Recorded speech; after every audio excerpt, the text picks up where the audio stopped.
찬송가 323장 함께 찬송하도록 하겠습니다. 찬송가 323장 부름받아 나선 이 몸 함께 찬송합니다.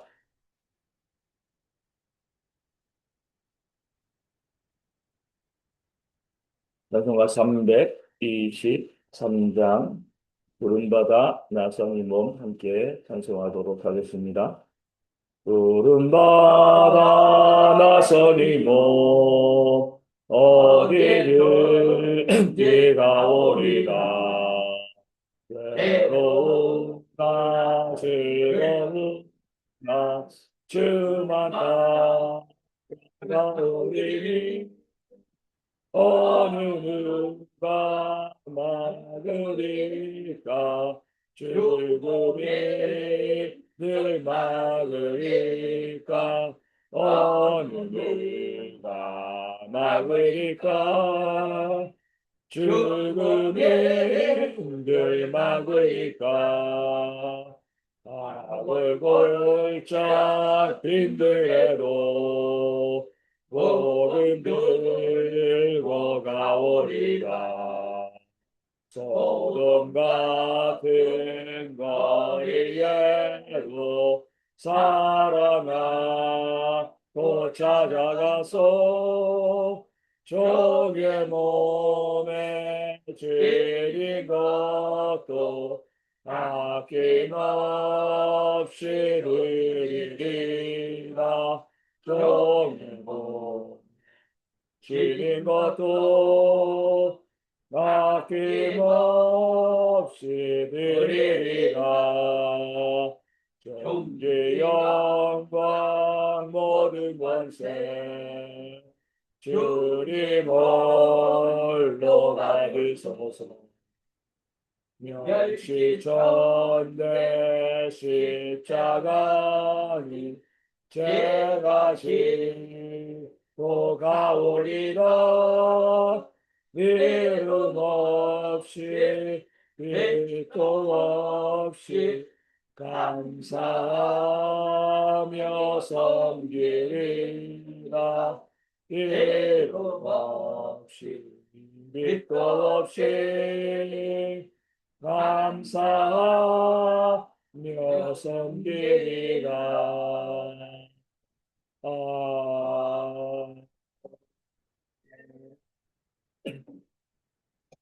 사도신경을 우리 신앙을 함께 고백하겠습니다. 나는 전능하신 아버지 하나님 천지의 창조주를 믿습니다. 나는 그의 유일하신 아들 우리 주 예수 그리스도를 믿습니다. 그는 성령으로 잉태되어 동정녀 마리아에게서 나시고 본디오 빌라도에게 고난을 받아 십자가에 못 박혀 죽으시고 장사 근지의 사흘 만에 죽은 자 가운데서 다시 살아나셨으며 하늘에 오르시어 전능하신 아버지 하나님 우편에 앉아 계시다가 거기로부터 살아있는 자와 죽은 자를 심판하러 오십니다. 나는 성령을 믿으며 거룩한 공교회와 성도의 교제와 죄를 용서받는 것과 몸의 부활과 영생을 믿습니다. 아멘. 에스라 2장 36절에서 58절까지의 말씀입니다. 에스라 2장 36절에서 58절까지의 말씀 구약성경 712면에 있습니다. 에스라 2장 36절에서 58절까지의 말씀입니다. 그 말씀 읽어드리겠습니다. 제사장들은 예수와 여다야 자손이 973명이요 인메 자손이 1052명이요 바술 자손이 1247명이요 하림 자손이 1017명이었더라. 레위 사람은 호다위야 자손 곧 예수아와 감미의 자손이 74명이요 노래하는 자들은 아삽 자손이 128명이요 문지기의 자손들은 살름과 아벨과 달문과 굿과 하디다와 소베 자손이 모두 139명이었더라. 느리님 사람들은 사하 자손과 수바 자손과 빅바오 자손과 게로스 자손과 시아 자손과 바돈 자손과 르바나 자손과 하가바 자손과 그 자손과 하갑 자손과 시물레 자손과 하난 자손과 깃베의 자손과 가나의 자손과 레아 자손과 여신 자손과 느고다 자손과 갓삼 자손과 우사 자손과 바사 자손과 베세 자손과 아스나 자손과 무오님 자손과 느보심 자손과 박북 자손과 하그바 자손과 할브 자손과 바스르 자손과 무이다 자손과 하르사 자손과 바르고스 자손과 수스라 자손과 베마 자손과 느시아 자손과 하디바 자손이었더라. 솔로몬의 신하의 자손은 소베 자손과 아세베렛 자손과 부르다 자손과 이알라 자손과 다리몬 자손과 기프의 자손과 스바베 자손과 하벨 자손과 보게베 타스바임 자손과 아미 자손이니 모든 느그림 사람과 솔로몬의 신하의 자손이 392명이었더라. 아멘. 아멘. 본문에는 자원하여서 하는 견실하는 자들을 찾으시고 또 복주시는 하나님을 우리 가운데 소개하고 있습니다. 70년 만에 바벨론에서 예루살렘으로 이 귀환할 때에 제사장 가문의 사람들이 4,289명 그리고 레위 사람들이 341명 함께 동참했습니다. 70년이기 때문에 아마 이들 대부분은 이 바벨론으로 포로로 잡혀오고 난 다음 바벨론에서 태어난 그런 사람들이었을 겁니다. 그 땅에서 태어나고요. 그 땅에 시민권을 가지고 있었고 그 땅에서 직업 가지고 또 그 땅에서 늙어간 사람들입니다. 모든 것들이 다 바벨론 가운데 있는 거죠. 그랬을 때에 그 사람들이 바벨론에서 그들이 누리고 있고 생활하고 있던 모든 것들을 다 내어버리고 예루살렘으로 돌아가는 것은 정말 어려운 결단일 수 있습니다. 제2의 출애굽이라고 하지만 출애굽과는 좀 다르거든요. 출애굽은 뭐예요? 애굽에서 학대당했습니다. 그러니까 그들이 학대당하면서 하나님 우리로 하여금 이 애굽 땅에서 벗어날 수 있게 달라고 간절히 기도했는데 이 바벨론은요 학대하지 않았습니다.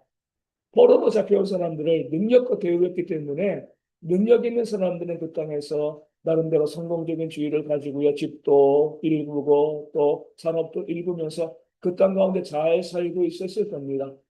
그런데 이 고레스 왕이 이 바벨론에 살고 있는 유다 사람들로 하여금 성전을 지으러 예루살렘으로 돌아가도 좋다. 돌아가라. 이렇게 명령했습니다. 억지로 움직인 게 아니에요. 자원하는 겁니다. 너희가 가고 싶은 사람은 가라. 그런 면에서 지금 이들이 다시금 예루살렘으로 가는 것은 출애굽과 같은 모습이지만 실질적으로 뭐가 같아요? 창세기 12장에 있는 하나님께서 아브라함에게 나타나셔가지고 너의 본토 친척 아버지의 집을 떠나서 내가 너에게 지시할 땅으로 가라. 이렇게 명령하신 것과 같습니다. 선택은 나에게 있는 거예요. 가도 되고요. 안 가도 됩니다. 지금 내가 머물고 있는 땅이 아브라함도 그렇지만 이 바벨론에 있는 사람들이 훨씬 더 좋았습니다. 선진국이었거든요. 반면에 아브라함에게 제시된 가나안 땅은 시골 땅이었습니다. 지금 바벨론에 있는 유다 백성들이 돌아가야 될 예루살렘이 다 무너지고 황폐하여서 위험한 땅이고요. 천통되었습니다. 지금 바벨론은 최고의 문명을 누리고 있는 그런 곳이죠. 거기에서 터잡고요. 직업 가지고 산업 가지고 잘 살고 있었는데 너희가 성전을 짓기 위해서 예루살렘으로 가라라고 이야기했을 때 이 가는 것이요 쉽지 않았습니다. 모든 거 다 내어버리고요. 가서 그 땅에서 이 성전을 짓는 거, 성벽을 짓는 거 한마디로 뭐예요? 노가다죠, 그렇죠? 그 바벨론 땅에서는 나름대로 지위를 가지고 잘 살고 있었는데 가서 노가다로 지금 그들이 예루살렘으로 가는 겁니다. 그럴 때에 많은 제사장 가문 사람들이다 레위 사람들이요 바벨론에서 그들이 누리고 있던 모든 좋은 것들을 다 내어버리고요 자원하여서 성전을 짓기 위해서 그들이 지금 예루살렘으로 귀환하고 있는 겁니다. 내가 원하는 것들, 내가 좋아하는 것들, 내가 누리고 싶은 것들 이것이 아니라 내가 제사장인데 내가 레위 사람인데 당연히 하나님의 성전을 섬겨야 될 것이 아닌가. 내게 주어진 책임이 무엇인가? 내가 감당해야 될 그 임무, 그 사명이 무엇인가? 이것을 바라보면서 내 삶에서 누리고 있는 그 좋은 것들 다 내어버리고요. 기꺼이 손해볼 것을 감수하면서 예루살렘으로 떠나고 있는 제사장들과 그런 레위 사람들의 그 인원의 수를 오늘 본문이 우리 가운데 보여주고 있는 겁니다. 이것이 바로 믿는 자들의 모습이어야 하는 거죠. 내가 좋아하는 자리가 아니라 내가 있어야 할 자리를 지키는 것이요 우리의 정체성이 되어지는 겁니다. 예수님께서 겟세마네 언덕에서 어제가 말씀드린 것처럼 기도하셨잖아요. 할 수만 있으면 이 고난의 잔을 내게서 옮겨달라고 얼마나 싫었겠습니까? 그 인간적인 모습으로는 고난받지 아니하고 있는 것이 더 좋지만 우리 주님께서는요. 곧이어서 그러나 나의 원대로 마셨고 아버지의 원대로 없어서 내가 좋아하는 자리가 아니라 내가 있고 싶어하는 자리가 아니라 내 사명의 자리를 가겠습니다. 하나님께서 내게 맡기신 그 자리를 내가 가겠습니다. 그 일을 감당하겠습니다. 그런 마음을 가지고요. 주님께서는요. 내가 있고 싶어하고 내가 좋아하는 자리가 아니라 그 사명이 있는 그 자리를 향해서 걸어 나가셨고 또 그로 인해서 우리 가운데 구원이라는 놀라운 선물이 주어진 줄로 맞습니다. 오늘도 마찬가지죠. 내가 편한 자리가 있고요. 좋아하는 위치가 있습니다. 그런 뭐 어떤 부담도 없이 그저 나 하나만 챙기면 되는 그런 상황들이 우리 가운데 있을 수 있습니다. 그런 상황들 사람들은 좋아하죠. 뭐 남 책임질 거 없이 그냥 나 혼자 그냥 그래 나 혼자 신앙생활 잘하고 그래서 사람들이 어디 나니까요? 큰 교회 많은 마찬가지지. 책임질 거 없어요. 주일날 가서 예배하고요. 뭐 헌금하고 하나님 비었으니까 일단 가운데 뭐 헌금했으니까 나중에 천국 가게 해달라고. 얼마나 편해요. 보면은 자주 말씀드리지만 이 작은 교회 다니시는 분들이 정말 대단한 분들인 거죠. 그렇죠? 뭐 우리가 이 작은 교회 억지로 불러 모은 거 아니잖아요. 그렇죠? 네. 뭐 나라에서 이 교회 안 다니면 안 돼. 이렇게 해준 것도 아닌 거죠. 그럼에도 불구하고 작은 교회에 나와서 섬기시는 우리 성도님들이 있습니다. 작은 교회이기 때문에 갈등도 많고요. 상처도 많고 정말 내가 감당해야 될 헌신도 정말 많이 있습니다. 지난 안식년에 우리 저희 집사람이랑 함께 다녀본 것처럼 큰 교회 계속 다녀보니까 안식년 이제 한 달 동안 너무 편하더라고요. 예배만 드리면 끝나는 거예요. 예배만 드리면. 나에게 뭘 원하는 것도 없고요. 헌신을 바라는 것도 없고 그냥 예배 갔다가 예배하고 할 거 다 끝나는 거예요. 너무나 편하고 너무나 좋은 거죠. 그런데 과연 그것이 하나님께서 원하시는 모습이 됩니다. 오늘 이 레위 사람들, 우리 제사장 가문 사람들도 그냥 바빌론에 있으면서 거기 있는 회당 다니면서 그냥 예배하고 그러면 아무 문제 없습니다. 근데 예루살렘으로 귀환하게 했을 때 내가 제사장 가문인데 내 성전을 지켜야 되는 사람인데 내가 레위 사람인데 나도 성전을 지켜야 되는 사람인데 지금 이 땅의 삶이 아무리 내게 편하고 좋아도 내게 있는 그 사명을 위해서 내가 모든 것 버리고 지금 예루살렘으로 간다. 그런 모습을 보여주고 있는 거잖아요. 오늘 우리도 마찬가지입니다. 내가 편하게 아무런 책임지지 아니하고요. 얼마든지 신앙생활을 할 수 있습니다. 우리는 자유가 있잖아요. 그럼에도 불구하고 우리는 항상 하나님께서 내게 주신 사명이 무엇이냐, 내가 어떻게 헌신하기를 원하시는가, 그 사실을 바라보면서 하나님께서 원하시는 모습으로 헌신하고 수고하는 그런 모습으로 살아가는 그런 저희 모두가 되어야 할 줄로 믿습니다. 아브라함에게 그렇게 명령했을 때 아브라함은요 헌신의 자리를 택하였고 그로 인해서 그가 복이 되어지는 놀라운 은혜를 받아 누리게 되었습니다. 모세도 미디안 광야에서 목동으로 살아갈 때 어떻게 보면 보잘것없는 삶이지만 그 삶이 좋았을 겁니다. 양들만 책임지면 되는 거잖아요. 양들만 치면 되는 건데 하나님이 모세에게 나타나셔가지고 애굽에 가서 애굽의 왕인 바로와 싸워가지고 내 백성을 구원해내라 엄청난 사명을 맡기신 거죠. 싫었습니다. 그 사명이요. 뭐라고 이야기해요? 보내는 만한 자를 보내셔서 나는 감당하지 못하겠습니다. 그냥 목동으로 여기에서 그냥 편안하게 내 노후를 즐기겠습니다. 그렇게 이야기했는데 하나님께서 애굽으로 가서 그 백성을 이끌어오라고 하니까요. 싫어서 보낼 만한 자를 보내셔서 말씀하였지만 그것이 하나님께서 자기에게 주신 사명이기 때문에 그 사명을 가지고요. 애굽에 가서 바로와 싸워서 그 백성을 구원해내고요. 40년 동안 그들을 이끌었습니다. 그 사명이 만만했나요? 정말 싫었죠. 너무나 힘들고 너무나 어려웠습니다. 그 백성들을 위해서 목숨 걸고 바로와 싸웠는데 백성들이 뭐라고 한 거예요? 나중에 모세에게 대들고 항의하고요. 그렇게 말 안 들었잖아요. 그런데 그들을 위해서 눈물로 중보하고 기도하고요. 40년 동안 그들을 이끌어 왔으며 사명의 자리 가운데 그가 섰기 때문에 하나님께서 그에게 부어주시는 그런 은혜와 복을 받아 누리게 되어진 줄로 믿습니다. 오늘 우리도 마찬가지입니다. 내게 주신 사명이 무엇인가 깨달아야 그 사명의 자리에 비록 힘들고 어렵고 때로 많은 것을 우리가 손해볼 수 있는 그런 자리이지만 그 사명의 자리로 걸어갈 수 있는 그런 용기와 결단이 우리가 오늘 있어야 되고요. 누가 시켜서 하는 게 아니에요. 내가 자원해서 하는 겁니다. 자원화해서 그렇게 하나님께서 원하시는 사명의 자리로 갈 때 우리가 하여금 복이 되게 하시는 그런 하나님의 역사가 우리 가운데 일어나게 되어질 줄로 믿습니다. 오늘 말씀 가운데 또 우리가 주목해야 될 구절은요. 55절에 나온 솔로몬 신하의 자손이라는 말씀입니다. 말이 좋아서 솔로몬 신하의 자손이지만 이 왕궁의 종들입니다. 종들. 이 종들은 나라가 망했을 때 어때요? 천지개벽이 일어난 거예요. 우리도 그렇잖아요. 조선이 망했으니까 신분제가 철폐된 거잖아요. 마찬가지로 이 유다 나라가 멸망하고 난 다음에 이들이 바벨론으로 포로로 잡혀갔을 때는 더 이상 종이 아닙니다. 그전에는 종이었지만 바벨론에 가면서 종의 신분을 버리고요. 바벨론 시민, 물론 처음에는 사로잡혀온 자, 포로였지만 그 땅에서 능력에 따라서 시민이 되어지고요. 그 땅에서 이들도 잘 먹고 잘 살았습니다.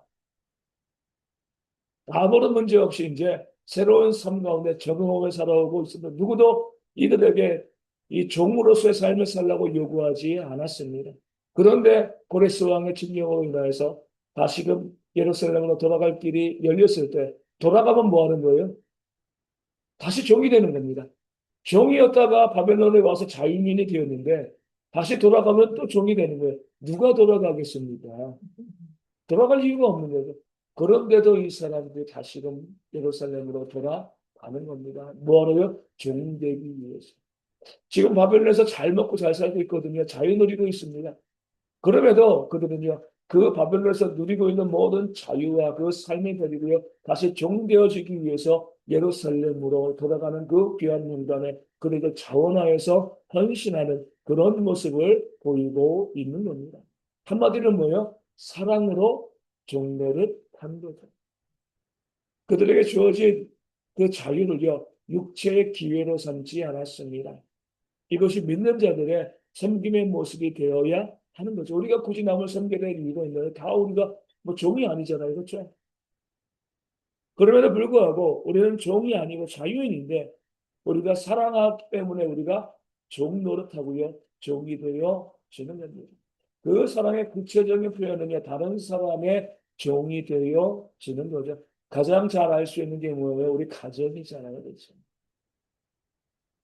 어떤 영상을 보면 정말 그 이 부모가 그 아이들 그 어린 갓난 아이들이죠. 그 갓난 아이들 위해서 정말 얼마나 헌신해요. 그렇죠? 뭐 밥 먹여줘요, 씻겨줘요, 뭐예요. 다 종로를 타는 거잖아요. 부모가. 왜 부모가 그 사랑 자녀들에게 종로를 타요? 사랑하니까. 종로를 타면서 싫어합니까? 좋아하잖아요. 내 사랑하는 그 자녀들을 내가 섬길 수 있는데 얼마나 귀하고 얼마나 아름다워요. 그래서 그것에 대해서 우리가 종노릇하는 그런 모습 있게 되어지는 겁니다. 그렇기 때문에 우리가 정말 살아가면서 어, 자녀를 낳는다는 건 정말 큰 고난이고 어려운 거죠. 하지만 이것만큼 복된 것들이 없습니다. 어떤 사람이 그런 영상을 했습니다. 먼저 부모가 돌아갔을 때 뭐 울지 않는 자녀들의 뭐 그런 것 쭉 이야기하면서 뭐 효도가 무엇이냐 뭐 막 이야기하는데 그 밑에 댓글에 이렇게 달렸어요. 그런데 당신은 자녀를 낳지 않았기 때문에 모르잖냐. 결혼하자고 자녀를 낳지 않은 사람이었어요. 뭐 그런 사람이 뭐이 부모와 자녀의 관계에 대해서 이야기하는 게 다른 사람들의 눈에는요, 이 곱게 보이지 않았던 거죠. 저는 그래서 이 카톨릭 신부들이 가장 불쌍한 사람들이라고 생각해요. 왜냐면 결혼하지 않고 물론 얽매이지 않고 자유를 누리죠. 얼마나 좋아요. 그런데 자녀를 낳아보지 못했기 때문에 아버지의 심정, 아버지의 마음, 종과 섬기는 자의 모습을 온전히 깨달아 알 수 없게 되어지는 겁니다. 물론 의지적으로 의심하고요. 의지적으로 섬기지만 이 사랑으로 종로로 타는 것을 그들은 깨달아 알 수가 없는 거죠. 내가 내 자녀를 낳기에 그 자녀를 위해서 내 인생 모든 것을 갈아넣는 거잖아요. 그렇게 헌신하며 살아가는 그런 모습이 있을 때, 아, 왜 사랑이 종로를 타는 것인가 깨달아 알게 되어지는 겁니다. 우리 예수님도 그랬습니다. 만왕의 왕이시고요. 만주의 주이시죠. 그런데 살아가셨기 때문에 그 제자들의 냄새나고 더러운 발을 씻겨 주셨잖아요. 그렇죠? 종로가 없었습니다. 다른 이유 없어요. 사랑 때문입니다. 내가 사랑한다는 것은요. 종로를 타는 겁니다. 이 사람들도 그 사랑의 마음을 가지고 하나님을 사랑하는 마음을 가지고요. 다시금 종로로 타기 위해서 예루살렘으로 가고 있는 겁니다. 다른 이유 없습니다. 무슨 부귀영화가 있어요? 다 포기하는 거잖아요. 그렇죠? 오직 사랑 때문에 섬기기 위해서 종로로 타러 지금 예루살렘으로 뛰어나고 있는 것처럼 우리도 마찬가지입니다. 내가 하나님께서 하여금 하나님을 사랑하라. 너 내 이웃을 내 자신처럼 사랑하라. 이렇게 말씀하셨을 때, 아, 사랑이 뭐지? 너무나 이제 뭐랄까 고상하게 생각할 때가 참 많이 있습니다. 그래서 사랑 좋은 거잖아. 사랑은 참 좋은 거잖아요. 그렇죠?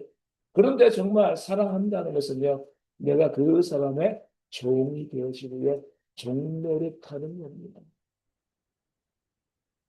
그런 모습이 우리 가운데 있을 때 하나님께서 사랑으로 종노릇 하는 자들을 섬겨주시고요, 좋은 것으로 채워주시는 그런 은혜의 역사가 일어나게 되어질 줄로 믿습니다. 오늘 말씀을 통해서 우리가 함께 기도하기를 원하는 것은요, 내게 주어진 사명이 무엇인지 깨달아 알고요, 내가 편한 자리, 내가 누릴 수 있는 그런 자리가 아니라 그런 사명의 자리에서 기꺼이 헌신하고 또 수고하고 자원함으로 나아가는 그런 모습, 그런 내가 될 수 있도록 기도하여 주시고, 정말 우리가 하나님 믿는 백성이라고 하면 사랑의 마음을 가지고요, 하나님께 또 내 이웃에게 종처럼 섬기고 또 사랑하고 나아가는 그런 모습이 우리 가운데 있을 수 있도록, 그런 교회와 그런 성도들, 그런 가정, 그런 삶이 되어질 수 있도록 이 아침에 함께 기도하도록 하겠습니다. 육신의 질병 있는 자를 속히 회복되어 줄 수 있도록 위하여 기도하여 주시고요. 경제적인 문제로 어려워하시는 분들 가운데 하나님의 채우심이 있도록 또한 기도해 주시고, 마음에 상처받고 힘든 모든 분들에게 우리 하나님을 위로해 주시고 그 마음이 기쁨과 평안으로 채워줄 수 있도록 또한 이 시간 함께 기도하기를 원하고요. 또 우리 교회와 또 선교지 교회와 작은 교회들이 은혜 가운데 부흥되어지는 그런 역사가 있도록 또한 열심히 함께 기도하도록 하겠습니다. 우리 주기도문 하시겠습니다. 하늘에 계신 우리 아버지, 아버지의 이름을 거룩하게 하시며 아버지의 나라가 오게 하시며 아버지의 뜻이 하늘에서와 같이 땅에서도 이루어지게 하소서. 오늘 우리에게 일용할 양식을 주시고 우리가 우리가 잘못한 사람을 용서하여 준 것 같이 우리 죄를 용서하여 주시고 우리가 시험에 빠지지 않게 하시고 악에서 구하소서. 나라와 권능과 영광이 영원히 아버지의 것입니다. 아멘. 기도하겠습니다.